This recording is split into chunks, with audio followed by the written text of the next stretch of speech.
Hello, you wonderful people, and welcome to another episode of Not Too Comic Book. This being a show where we talk about TV shows that are adaptations of comic books. For today's episode, I'm going to talk about the latest episode of DC Stargirl. A lot of really interesting things went down in this episode, so let's break it down. So obviously we're in the aftermath of last episode, and so there's this whole situation where obviously, Courtney's still trying to rally everyone together. It's like, right, we need to get together. We need to work with Cindy. She's already tracking the Ultra Human Knight, so maybe she might have some steps and some directions on how we handle that. I do love the back and forth between Pat and Sylvester, where it's just like, Pat's just almost like, you don't have to do that all the time. He's like, what? It's like, every time I make a joke, he had to like one-up me. It's like, almost like you always have to have the last word. He's like, I don't know what you're talking about. And she's like, boys, calm down. And he's like, sorry, Barb. Sorry, Barb. And then Pat just turns to Sylvester's like, you're proving my point. I love it. It's like, it does, because whether he'll admit it or not, there is that angle to Sylvester. We've seen that over the course of this season, that he has time and time again try to like always put Pat in his place. It's like, no, you're the sidekick, remember? Like, the fact that always comes up in arguments, he always tries to put Pat in his place. It's like, you're Stripesy, you're the sidekick, you follow my lead. Not, because, you know, he's not used to kind of taking orders from someone else. He's always kind of used to being in charge. Like, once again, he has a lot of deep anger, and we've seen it come up a lot in this season. Like, Sylvester's been super problematic this season just because, like, he's lost his temper quite a bit. I mean, obviously, it's an interesting parallel because Rick's kind of in the same department. But I mean, like, Rick's situation, I mean, being killed, and just for him, that was just like yesterday. So, like, obviously, those feelings aren't going to go away. And I'm sure knowing, like, right, 10 years of my life is gone, and I'm just angrier and angrier. It just keeps building, you know? So, Rick at least has a situation of, it's like, well, the hourglass plus, it's just heightening everything he's already feeling, and it's making him more agitated and just more irritable. So there's that. But sadly, Artemis shows up, and she's asking about her parents. And they track Crusher's mask and finds their remains. And in the grand scheme of things, now I know why Jordan did what he did. Because they're still under the impression like, oh, the Ultra Human Knight must have done it, because they didn't know Jordan was alive at the time. So they're like, yeah, he must have done it. It's like, what's his claws? It's like, well, he's a gorilla, he doesn't really have claws, but maybe his teeth. I'm like, no.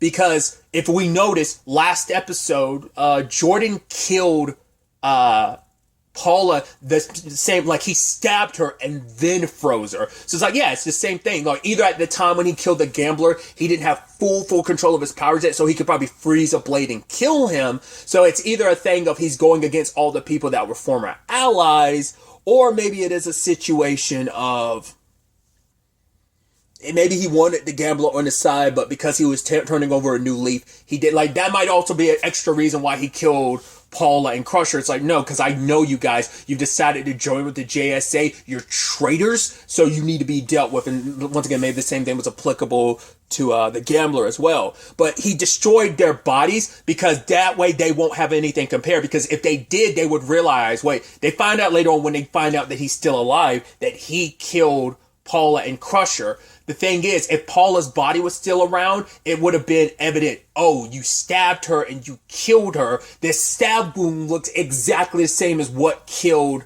the gambler. That's why they thought it was Shift, just because, you know, because of Cindy's blades. So that was probably the main reason why he destroyed their body, and maybe in his mind, because that's the thing, he wants to put up this self-defense thing, which we know it's not self-defense, because above, like, hey, you purposely took off the mask because you wanted them to see that it was you in the end, and you went through it. If it was self-defense, you know, but obviously it's his word against theirs. But even Courtney doesn't believe it. It's like, why would they attack? Because they were on the new, but inside he spun it like, well, I was wearing a mask, and that was what was that suit and everything was keeping me alive and everything.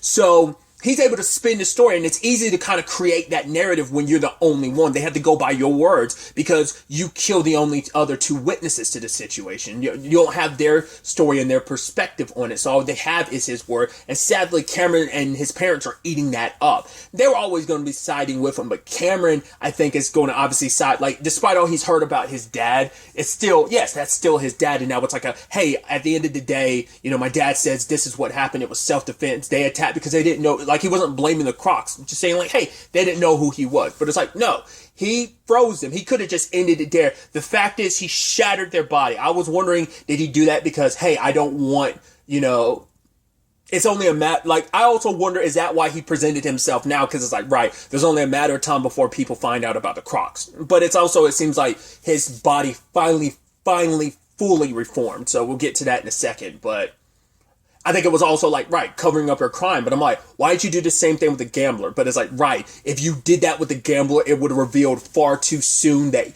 the whole point was you wanted the town to turn against each other. You wanted the former ISA people and the JSA. You wanted everyone to be at each other's throat because, you know, this piece was very thin, was a very thin thread was holding this all together, and all you had to do, it was like ignite there was already sparks. You just poured gasoline on what was already kind of there before they had a chance to really group together. So that's why he probably left the gambler the way it is, because if he froze him, that'd be too suspicious. So it's like, right, leave it open up for anyone to be the fall guy for this and have the suspicion and have them so focused on everything else, because while they're so focused on trying to figure out who the killer is amongst them, you're all making sure that you have more time to recover. So getting to that point, his hand, at first I was like, okay, I wonder, does it take a lot to hold himself together after everything, or is it just taking this long? It's taken a full year for him to fully regenerate his body. He said that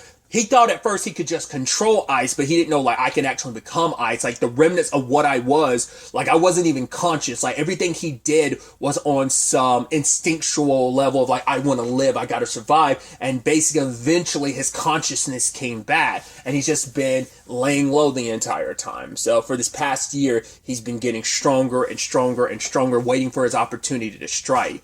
I wonder at what point did he contact the Ultra Human Knight? Maybe we'll find out next episode. I'm jumping ahead a little bit. But he wants to spin this story about, like, because ignoring, like, the Ultra Humanite stuff for a second, I should have, I'll get to that in a second, but when he talked about Courtney, like, oh, she's changed me so much, and the moment he made a point of she's able to change hearts and minds, I'm like, that's what you want. Because at the end of the day, what was the ISA's plan? What was his plan? To change people's hearts and minds. So it's like, right, at first I was like, is Courtney going to be a focal point of that? That's why you want her on the same side. But it's also because you think, right, Courtney's sentimentality of, you've seen her try to reform the villains. You saw how much of an effort she was making this past season to like get everyone on the same team. So all you knew is you had to hit for him. It's like, I could play you like a fiddle. I can use this opportunity to manipulate you because I know I can tug on your heartstrings, because yes, I can also use Cameron because you obviously have feelings for him. He obviously has feelings for you. I can use that to my advantage because you're going to want to make peace with me for Cameron's sake, because I am so, because we're both very important to him, but you don't want to make an enemy of me again because that puts you and Cameron at odds. And because he even went through the trouble clearing her name, be like, no, it wasn't Courtney that killed me, it was her brother. It's like, wait, Mike? And it's like, yes. Because even the grandparents thought she was the one that did it, but it's like, no, it was Mike. But he's like, I've forgiven him. They just did what we all wanted to do. What we all are on the same page. We all want to do the same thing. We just didn't agree with the approach to it. But it's like, yes. Well, and Courtney threw it out there, and Sylvester threw it out there. This man is still responsible for killing so many people.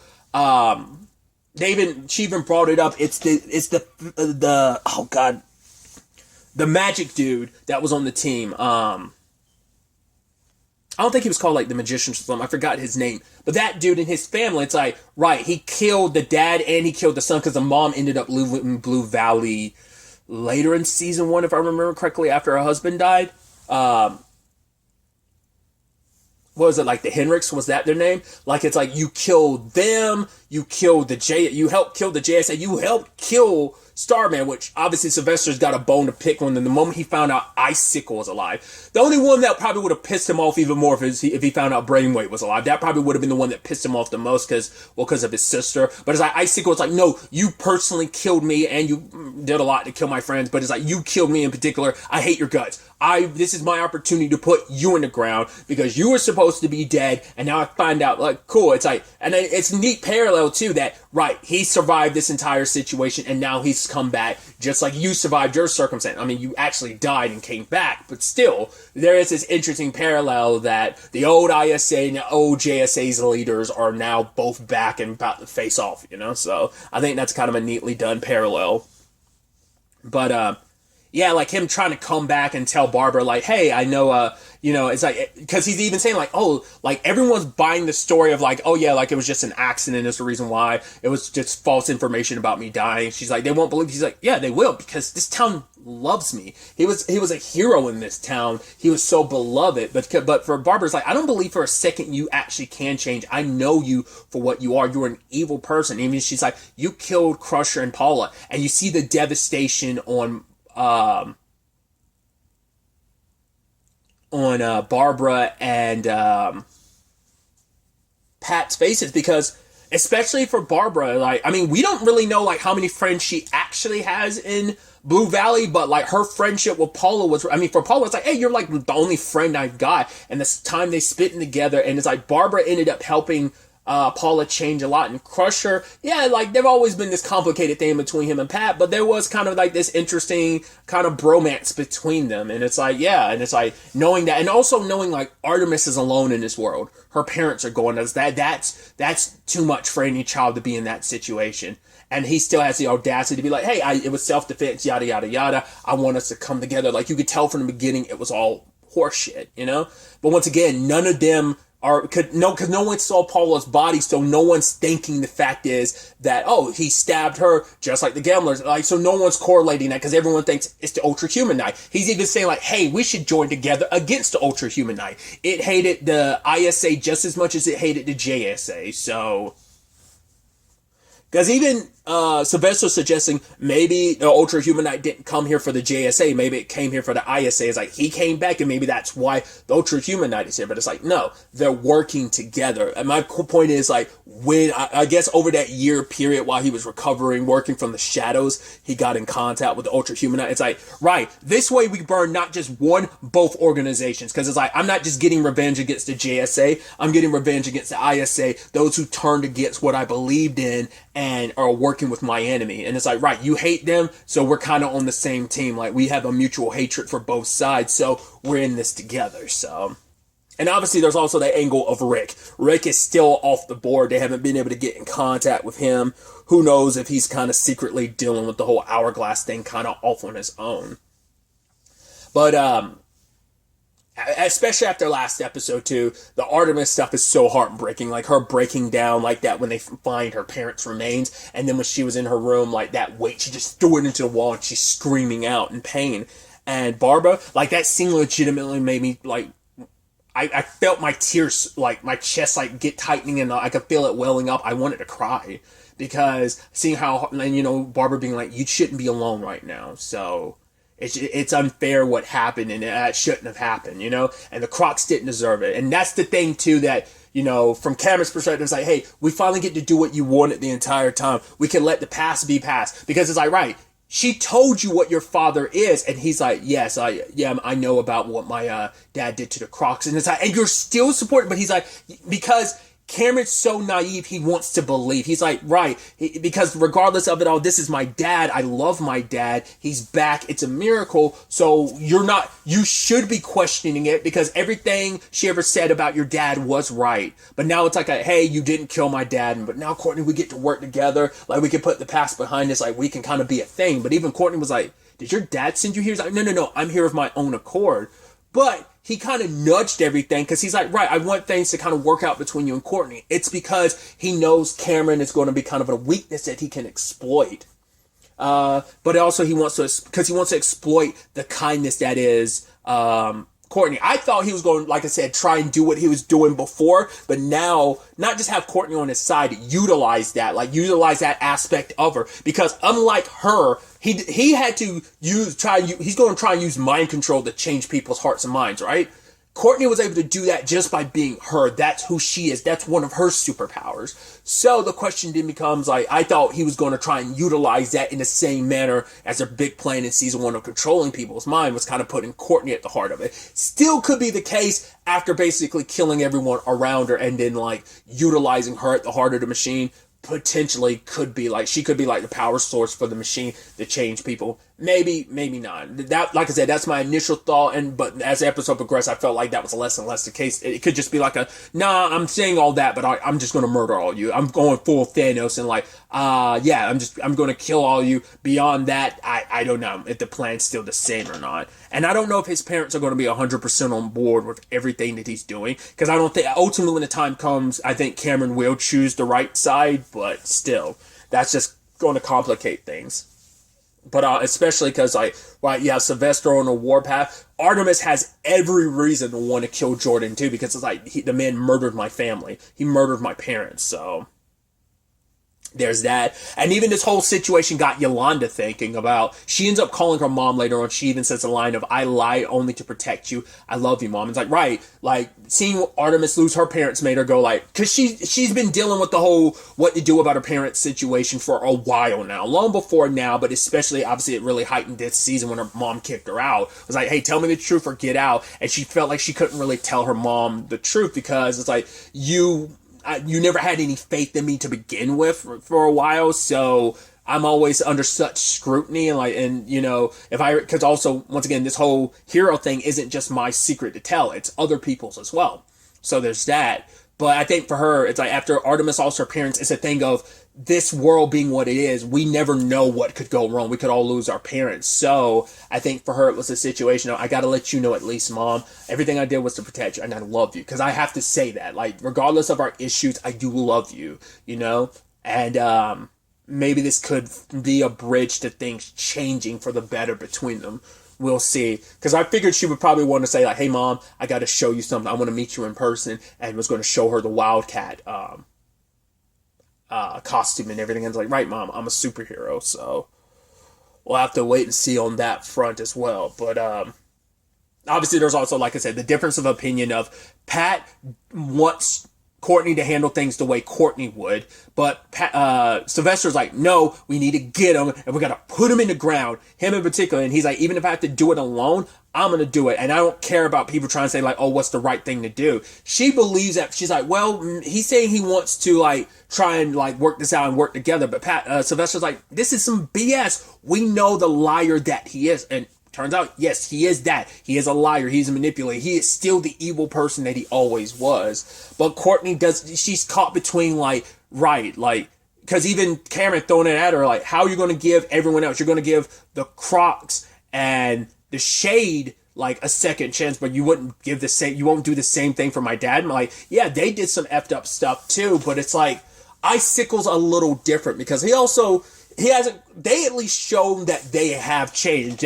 But it's like, right, you at least gave them a chance to show that they've changed. You're not giving the Icicle, but it's like, no, don't. Icicle can't be trusted. We know that for sure. Like, I didn't trust him for a second because he's also lying and making it seem like, oh, self-defense. It's like, no, you straight up murdered the Croc because maybe he felt like, hey, I don't want to be discovered yet, so that's why I had to kill them. Or two, it's just a thing of, right, them being here and me having to kill them forced me to go like, all right, I need to push myself even further because I need to, it's only a matter of time before the Crocs are found out to be dead type of thing. So I think because of the difference of opinion between Sylvester and Courtney, there's really going to be an issue when this is all said and done. I think Sylvester will ultimately, like, walk away from Starman. Like, I don't think he's going to die again. It's always a possibility, but I think he's going to walk away from Starman and live his own life because he's like, I think when it's all said and done, he realizes, like, no, Courtney is the better person for this. I kind of don't have any room here in this world. Like, I've maybe realizing over the course of the season, like, the way I've acted, the way I've done things, Courtney is a way more capable leader than I ever was. And I'm not, maybe it's just because I'm not the same Sylvester I was 10 years ago before I got killed by that ISA. and even then it's like, he's like, I made mistakes and Courtney's made mistakes, but she's able to grow and change for her mistakes, and it feels like Sylvester kind of keeps repeating the same mistake. He hasn't learned from history, but Courtney has, and I think that's going to be a thing of, like, even more so, like, yeah, this world doesn't need Starman anymore. It needs the bright-eyed and hopeful. Yes, she might be naive in some regards, but that hopefulness, that optimism is what they need, not the anger and pessimism and disbelief in people that Sylvester has, because Sylvester time and time again this season was like, oh, the Crocs, bam. Oh, the shade. He's shown like, yes, in this instance, yes, you are right, but you've shown time and time again you don't believe in people. And the same thing and that's an even direct parallel to Icicle. Like, Icicle doesn't believe in people. He believes in the worst in people, and Courtney's the only one. And Pat, obviously, are the two that believe, like, no, believe in the best in people. Because even Rick and Yolanda struggle with kind of seeing the best in people, especially like Yolanda's view is kind of skewed just because everything that happened to her and how her family reacted. Rick, everything with his uncle, and just, it's a lot of elements and things. So I don't know if I brought this up before, but I am curious, will they try and bring Grundy back by the end? Because obviously that was a whole thing. It's like, yeah, let's try and bring Grundy back by like what the Shade was saying, but that didn't happen. But I think that might be kind of a surprise we get maybe at the end of this, maybe next episode, maybe in the series finale. I don't know. But I'm very, very interested to see where things kind of go from here. I can't forget about the Mike and Jakeem situation. So Jakeem is trying to wish away Icicle's powers. So I'm like, okay. But when Thunderbolt was like, I can't do it, I was like, oh yeah, because like someone already, his previous wielder tried that or something. It's like, no, because Jordan's powers are the only thing keeping him alive right now. You take that away, you're killing him. But it's like, yeah, but if you don't kill him, he'd kill more people. It's like, yeah, that's just kind of the rules of the genie type of situation. That's just a golden rule you can't break. I can't kill anyone, so. But Cindy shows up, and she's part of the Young All-Stars, and I love Jakeem be like, she's sitting on my bed, it's like, dude, calm down. I do find it funny that she ends up going to them before going to the JSA, because I guess for her, she still feels like, yeah, like, you guys were, regardless of everything, you still came searching for me, you still had my back, so I guess that's more so like, right, I'll join you losers, because I think for her, it's like, yeah, I'm gonna join the losers club, and I'm gonna be the queen of the loser club, like, maybe this might be her own little squad, like, I won't be with the JSA, I'll run with these nerds, and kind of be represented as kind of like the leader and the queen bee, so maybe that's where Cindy will find her stride. But it's, like I said, it's definitely going to be interesting to see how this all plays out going forward, and I'm excited to see where the next episode takes us. But really, that's all I wanted to talk about. Till the next time we meet, be happy, be safe, live life to the fullest, and enjoy it. Good day and goodbye.